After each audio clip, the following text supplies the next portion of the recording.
Deixa eu ver a Nelly Flan, ela vai entrar aqui ao vivo comigo agora, 11 horas e 59 minutos. Nelly, a gente foi bombardeado, né? Eu acho que eu posso dizer esse final de semana com essa notícia. O Equinócio Play, o nosso portal de notícias com absoluta exclusividade, trouxe as informações de uma menina, um bebê, de 1 ano e 4 meses, que foi brutalmente espancado, até que morreu no hospital. E quase que inacreditável, né? Por uma pessoa de dentro da casa que convivia e que também era uma criança, Nelly Flan. E é um assunto que a gente tem até medo de como tocar, como abordar, mas a nossa missão como jornalistas é tentar fazer, dar um jeito de tentar explicar o porquê que esse sorriso que está aqui ao meu lado, que está dividindo a tela comigo e com você, por que esse sorriso foi apagado, Nelly Flan? Meio-dia, é com você. Olá, Luiz, a você e a todos que nos acompanham. Realmente é muito difícil quando a gente se depara com esse tipo de notícia, para a gente que tem filhos. Então não tem como não se sensibilizar, não tem como não se emocionar. Uma criança inocente, infelizmente, que perdeu a vida ao ser espancada. Essas agressões ocorreram no dia 26 de janeiro.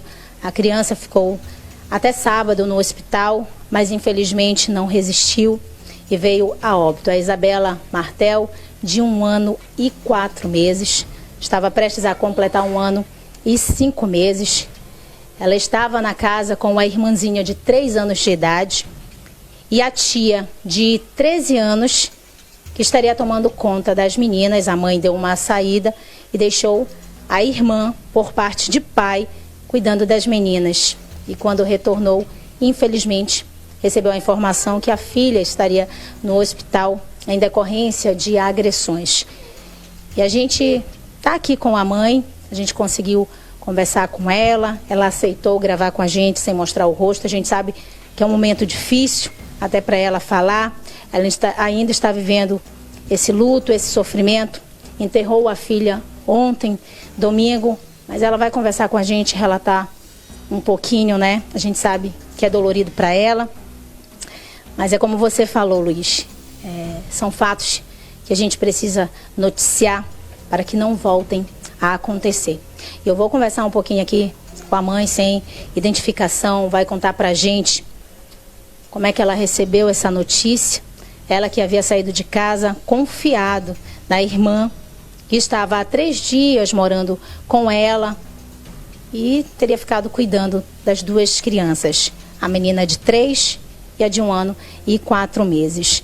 Você precisou sair, deixou a sua irmã tomando conta da criança, ela que é irmã por parte de pai e que estaria morando com você há 3 dias. Você levou ela para morar com você, para você ajudar ela e para que ela pudesse também ajudar você com as suas filhas. Sim, eu acabei me sensibilizando com a situação que ela estava, né? Morando na rua, os pais tinham abandonado a família, o pai de vó que ela morava, não queria mais ela lá. E como eu estava morando só com as meninas, eu me senti mal por saber e deixar ela nessa situação, sabendo que ela tinha um parentesco de ser a minha irmã, e eu acabei chamando ela para ir para casa.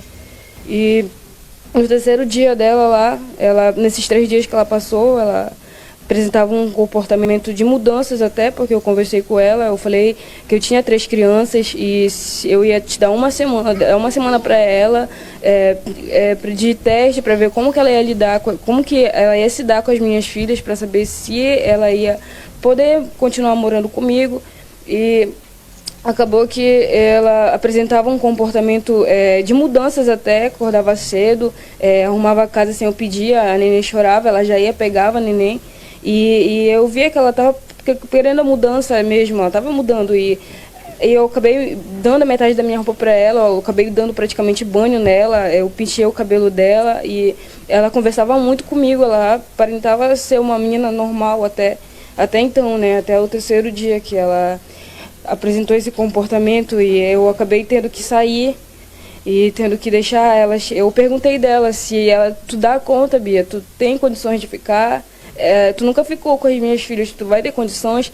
E foi que ela falou, não te preocupa, não vai acontecer nada. Elas estão dormindo aqui, elas dormem e não te preocupa. Foi que ela me passou essa confiança, foi que daí que eu fui, né? Eu fiquei confiante que não ia acontecer realmente, até porque nunca tinha acontecido nada. Eu nunca tinha deixado elas com ninguém, só com a minha mãe por parte de pai, ou a minha mãe, acabei deixando, eu só deixava ela com a minha família. E foi que eu precisei sair depois de 2 horas que eu estava na rua ainda. Aí eu recebi essa ligação, pior ligação da minha vida, que ela estava toda ensanguentada, tinha caído da rede. Foi o relato que ela deu para a síndica, a dona de onde eu morava.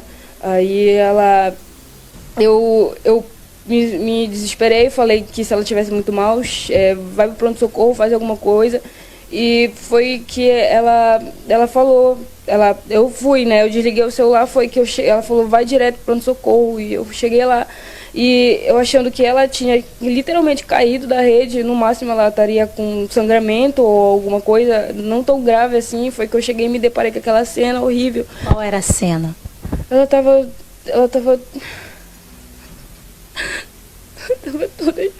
toda não dá nem pra descrever. Ela tava toda mordida. O beiço dela tava muito inchado. Tava quase estourando de tão inchado que tava. O beicinho dela tava muito roxinho. E foi que até então ela passou a apresentar melhoras. E no segundo dia ela apresentou melhoras, ela comeu bastante até. E ela acordava, só que pra mim era efeito do remédio, parecia que ela não me reconhecia. E quando foi no 4º dia que ela apresentou muita piora, ela piorou na mesma hora que a gente achou que ela estava piorando, e foi que ela foi transferida para UTI, foi entubada. E a gente passou uma semana nessa luta na UTI, de ter que passar por esse sufoco de todo dia eu ter que dormir, imaginando como é que eu vou fazer para chegar naquela UTI, como é que eu vou subir aquela escada, como que eu vou olhar para minha filha daquele jeito e ver. E sei lá, eu chegar lá e ela já estiver morta, como é que eu vou lidar com essa situação? E aquele sufoco de todo dia. E foi que no sábado que eu falei, eu não vou ter coragem, eu não vou conseguir ver a minha filha daquele jeito. Ela já estava, no outro dia ela estava muito, o jeito dela eu não conseguia, eu fiquei muito mal. Eu falei, não, amanhã sobe, vai vocês, a avó e a tia, eu não vou conseguir entrar. Foi que elas já desceram com a notícia que ela tinha falecido.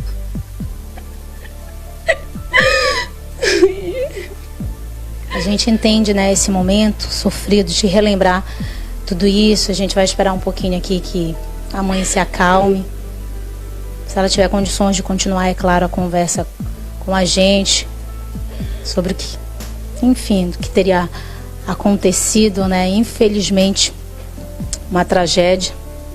Imagine qualquer mãe receber uma notícia dessa, né? Sair e já se deparar com a filha em um hospital, toda agredida, e a criança também de 3 anos de idade, a irmãzinha maior, chegou a sofrer também agressões, é isso? Sim, ela reclamava de puxões de cabelo, de soco, de tapa, só que ela se referia à irmã dela, mas ela penteava o cabelo dela, ela reclamava de dor na cabeça. E eu só queria que fosse esclarecido a real história, porque todo mundo sabe que é difícil, né, ter que cuidar de 2 crianças sozinha. Eu saí de casa sozinha com as 2, e até então só eu não tenho ajuda de nenhum pai das 2, só eu lidar com a situação assim, sem ajuda alguma, só. E você confiou, na verdade, na sua irmã que foi morar com você. E as pessoas ainda ter a falta de empatia, de ainda querer jogar a culpa para cima de mim. Eu sei que uma parcela eu posso ter sim culpa de ter confiado, mas ela não deveria, ela não aparentava ser uma pessoa doente. ela não aparentava nada. O que aconteceu depois que ela agrediu as crianças?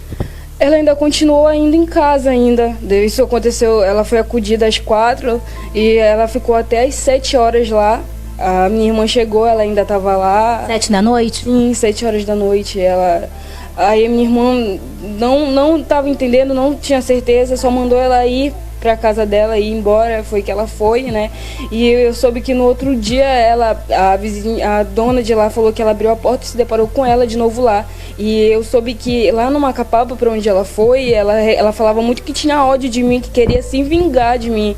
E até então ela continuou solta todo esse período. Foi o nosso medo, né, dela querer ir vir atrás da minha outra filha ou querer, sei lá, fazer algo, porque a gente não sabe, né?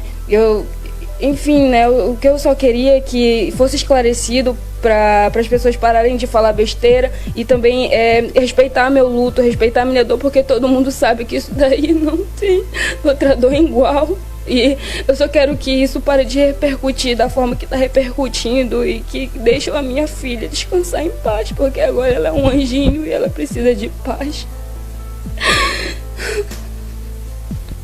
Um vídeo chegou a circular na rede social da sua irmã confessando que havia agredido sim a criança. Sim.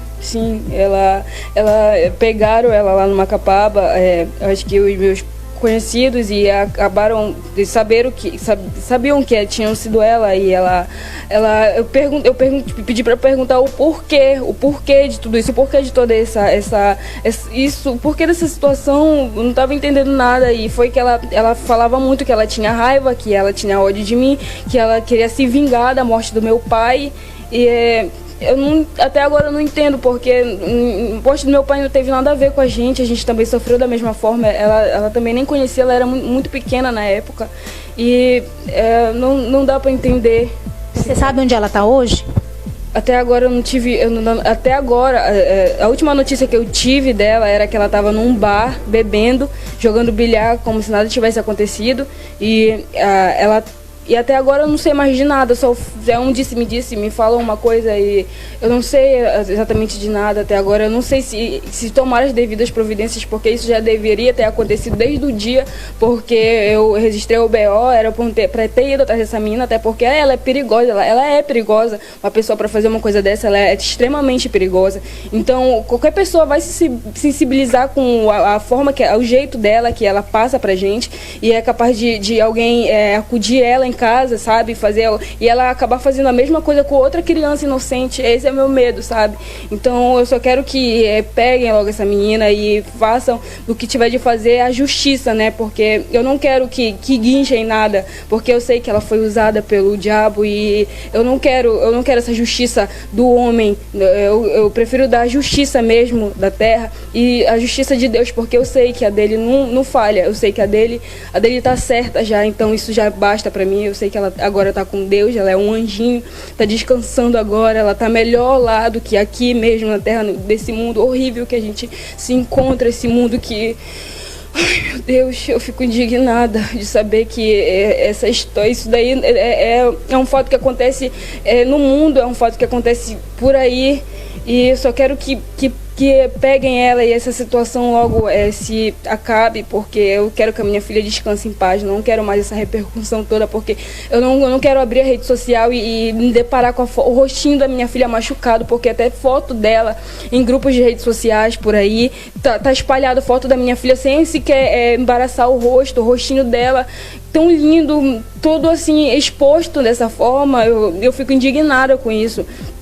Áudios da minha irmã, muita coisa, sabe? Eu não entendo o porquê, como que isso foi ser coisa dessa forma, porque eu mandei para uns familiares, eu não tinha mandado, eu não postei em Facebook nada, não postei em nenhuma rede social e acabou tendo toda essa repercussão, essas fotinhos tão feias da minha filha dessa forma, sendo expostas desse jeito, capaz de alguém guardar e a minha filha que tá aqui comigo hoje crescer e acabar vendo essa foto. Eu não quero que isso aconteça. Tá certo. A gente entende, né, Luísa? A gente respeita também, a gente sabe o sofrimento que a mãe deve estar passando aqui. A gente até agradece ela ter aceitado conversar com a gente, para esclarecer realmente algumas situações, como você colocou, 2 crianças que estavam na casa com a irmã dela de 13 anos de idade. A gente sabe que em muitos casos acontece isso, em que as crianças mais novas ficam com os mais velhos, né? Seja um tio, um irmão, enfim. Ao certo é que a mãe confiou nessa irmã, tia das crianças, deixou sob os cuidados dela, mas infelizmente se deparou com essa tragédia, perdeu a filha menor de 1 ano e 4 meses, né? A Isabelle Martel. Luiz, é com você. Nelly, perdão. Nelly, eu tive aqui a sensação no estúdio de que, claro, a dor dessa mãe só tende a aumentar, né? Acho que ainda está nesse estado de choque. Mas ela não está revoltada, né? Ela está triste, ela está abaladíssima, mas ela não está revoltada com a irmã, porque também é uma criança. Então, eu consigo ainda sentir que dentro do coração dessa mãe, apesar da dor, ainda tem essa sensibilidade de não querer que façam nada com essa menina que cometeu, né, esse crime, porque é um crime que ela cometeu. O que mostra que essa mãe ainda tem um coração bom, né? É uma mãe, é um ser sagrado. É isso mesmo, Luiz, é uma situação bem difícil, principalmente quando todos fazem parte de um vínculo familiar, como ela que tentou ajudar essa irmã, mas infelizmente não sabia que estava colocando, né, isso dentro da própria casa, né? Alguém que poderia tirar a vida aí da tua filha, infelizmente. E o que a gente vê hoje no teu sentimento, como o apresentador Luiz Eduardo comentou, é que seja feita a justiça, se não dos homens, mas de Deus. Sim, eu creio que isso daí eu não preciso nem me preocupar, porque essa justiça já está certa. Eu peço até a misericórdia de Deus pela vida dessa menina, porque querendo ou não, ela é uma criança ainda, tem 13 anos, mas isso não justifica nada, não justifica o que ela fez com a minha filha. Eu só quero que ela esteja logo presa onde ela deve estar, aí longe de qualquer outra criancinha pequenininha, porque são todos os anjinhos, não tem culpa de nada, nem deveriam, nem merece esse mundo aqui, esse mundo tão cruel que é, sabe? É isso, Luiz. A fala aí da mãe. É isso, Nelly. Obrigado. Sei o quanto está sendo difícil para você fazer essa cobertura, ainda mais estando aí olhos nos olhos, né, dessa mãe. Obrigado, Nelly. Um abraço para você, dá um abraço aí na mãe. É complicado. Põe para mim aqui a foto da menina, por favor, mas a foto dela sorrindo, a foto dela como ela tem que ser lembrada. Aqui na tela, por favor, aqui dentro do estúdio comigo.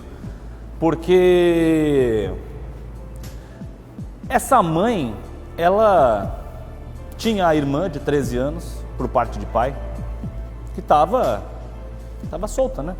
Estava solta. E ela, opa, é minha irmã, peraí que eu vou trazer para cá, eu vou cuidar. E mal sabia que estava colocando dentro de casa uma pessoa que por algum motivo que a gente não sabe ainda, eu vi o vídeo que essa mãe relatou. Não esperem que o Balanço Geral vá colocar no ar o vídeo dessa menina falando, nem com o rosto embaçado, aqui não vou colocar. Não vou colocar. Porque a gente está falando de uma criança que matou a outra. A gente está falando de uma tia que matou uma sobrinha. Nós estamos falando de uma família que foi destruída 2 vezes, porque dentro da mesma casa estão enlutados pela morte desse bebê e estão revoltados porque quem matou o bebê foi a própria tia.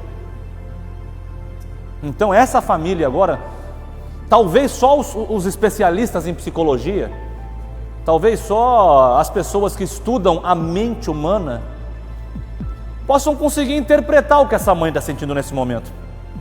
Porque ela estava com um sentimento ambíguo, foi essa a impressão que eu tive, pelo menos. Como ela falou, quero que ela seja presa onde tem que ser. Eu não sei se com 13 anos já vai para o SESEM.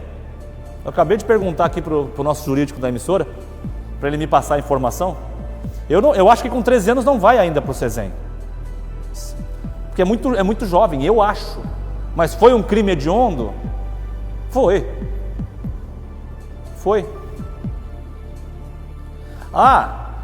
Mas ali foi o diabo que tomou conta do corpo dela.